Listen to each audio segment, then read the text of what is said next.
Not as much as I used to, but I still do like it. Sorry. Can you spare us 5 minutes to come and talk about food? Yeah, sure. Hi guys, and welcome to my channel. And all I've done today to try and change my appearance is whack on a hat and change the parting of my hair extensions. If you haven't seen the video on how I put in my hair extensions to my incredibly short hair, I will have that video linked in the cards. So today I'm going to discuss the music that made me, i.e. the music that made me interested and a part of the goth subculture. I'm gonna be honest with you guys, before I was in the goth subculture I was very gothic, which is where I liked the Addams Family, I liked dark spooky things, graveyards, all that sort of stuff that goths are associated with, but I never actually listened to the goth music which would have made me an actual goth. For a couple of years, maybe the whole of high school, towards the end I sort of became more goth with the music, but I also started to dabble around into other kind of subcultures. I looked into the emo subculture, I looked into punk, grunge, I became a hipster for a bit, I have my hipster hats still. I try and find myself in alternative subcultures as well. I never really felt at home in any of them until one day I discovered goth. I don't remember exactly what came first, I'm not sure if the fashion came first, the music came first. It was in about a week kind of time frame. So from what I can remember of becoming goth, I think somehow I discovered maybe It's Black Friday's videos or Toxic Tears, I no longer watch actually. Somehow I found goth basically, and I thought it was absolutely fabulous. And I typed into Spotify goth music and a bunch of playlists came up. Obviously, it is Spotify, there's loads up on there. So I went into playlist and I kind of flicked through some songs, listened to a few, and found a few that I actually really liked, and I added them to my playlist. That was when I was about 15, 16, I'm now 17, so it's been maybe 2 or 3 years that I have been goth. I'm nearly 18, and I think I'm just going to talk about it. I've been told quite a few elder goths and other people in the goth subculture that I know a lot about goth, and that a lot of people think that I've been in the culture for 10 years, maybe more, or think I'm a lot older as well. I haven't. I just do my research, I attend goth nights, I do all sorts of things in my local community in the goth subculture. We have a market, we have goth nights, we have all sorts, and I'm really trying to get out there in my community. Now I know not everyone can do that, which is why we have this fabulous thing of YouTube. Enough of me rambling, let's get into the music, shall we? So the first song that immediately comes to mind when I think of me starting to become a goth is a song called Genocidal Crush by Beast Milk. This was kind of the point where I was bridging the gap between emo and goth. I talk a lot about how emo and goth are totally not the same.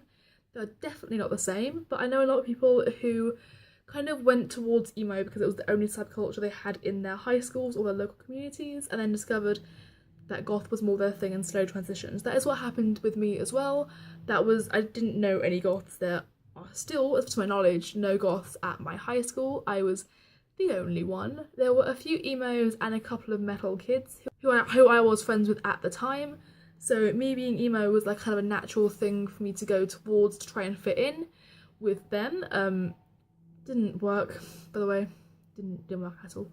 So Genocidal Crush kind of bridged the gap for me. It had that kind of rocky, punk, poppy kind of vibe that a lot of bands I used to listen to as an emo had, but it was also very gothic and had the goth, it is a goth band, Beast Milk is a goth band. So that's kind of how I bridged the gap there. I really still enjoy Genocidal Crush and a lot of songs by Beast Milk. I think I talk about them quite a lot in my earlier videos, and this is what it sounds like.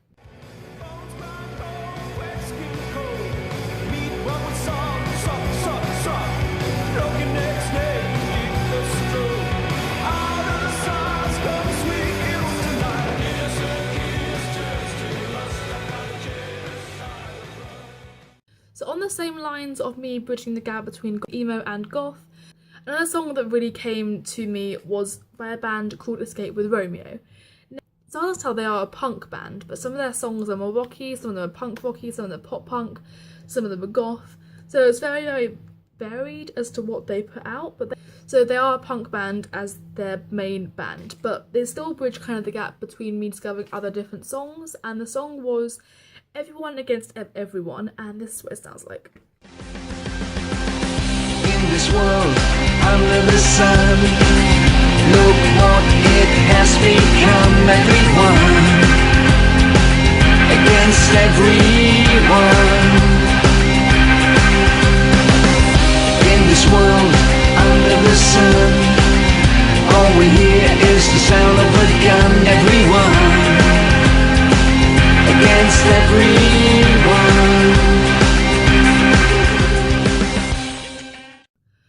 next song that is very firmly a goth song is by Susie and the Banshees. It is Spellbound, and the way I found this song was similar to the other two, just going through the playlist, and it is still at the top of my playlist to this day. I really love Spellbound, not as much as I used to, but Spellbound by Susie and the Banshees is a song that I really enjoyed, and I still do enjoy, and it was one of the defining factors that definitely made me interested in the goth subculture. I religiously kind of watched the videos and I did makeup tutorials, all that kind of stuff, looking at that kind of thing. Over time I slowly went myself towards things like Light After Midnight, Sister Mercy, and all sorts that I'll get into in a minute, but this is what Spellbound sounds like. You hear laughter cracking through the walls, it's in spinning. You have no choice, you hear laughter cracking through the walls, it's in spinning. You have no choice, following the footsteps of a red-dawn onto your entranced. Spellbound, following the footsteps of a red-dawn onto your entranced. Spellbound. The next song that really got me into goth as well is Cuts You Up by Peter Murphy. I was the lead singer of Bauhaus. I didn't know he was the lead singer of Bauhaus for a while actually, it's actually kind of bad. I really like that song. I also liked Choosing Parties, that came a little bit later after I discovered that he was the lead singer of Bauhaus. But this is what that song sounds like. Keep me walking, but never shout. Hold the secret close, I hear you say. You know the way it twists and turns, changing colors, spinning yarns. You know the way it leaves you dry, it cuts you up and takes you high. Songs that really got me into goth are more Susie and the Banshees, so Happy House, Dear Prudence, all them kind of things, and then started to get into The Cure, Friday I'm in Love, and Love Song. Those are still the two top ones. Recently I discovered the song Burn, I really enjoy that. And then obviously I started to kind of get into Bauhaus a little bit. I like Choosing Parties. Still in high school, I somehow discovered Light After Midnight. I think it was by Angela Benedict, I think that's how you say her name. I'm probably saying it really wrong. She did a video, Dance for the 90s Goth with me, and in the sexual section of it, she was like talking about how you have like kind of the sexual dancing she played. I believe it was Black Cat. Basically, I really enjoyed that song, and then I started listening to more Light After Midnight, and then soon got obsessed. Which also happened, as you'll see later, with Sister Mercy. And this is what it sounds like. Just come to play, and then we'll stay. A little girl, like close to me. Just close your eyes. What do you see?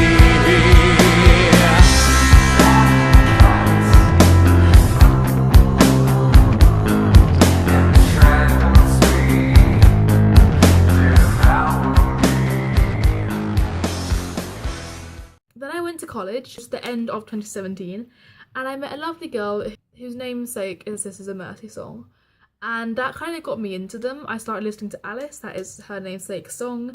I really just really enjoyed that, and this is what song Alice sounds like. Alice pressed against the wall so she can see the door. In case the laughing strangers go and crush the petals on the floor.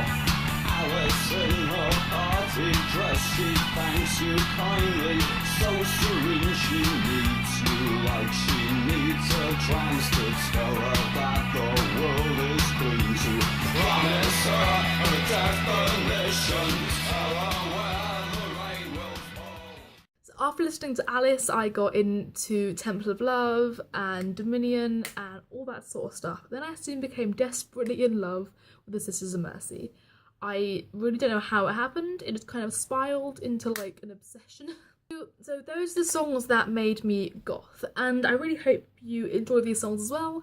If you don't, that's totally fine. The goth subculture is so diverse with so many different types of music. I'm sure you'll be able to find one type. I like Radio Voltaire. I like a bunch of other people that you may not like either.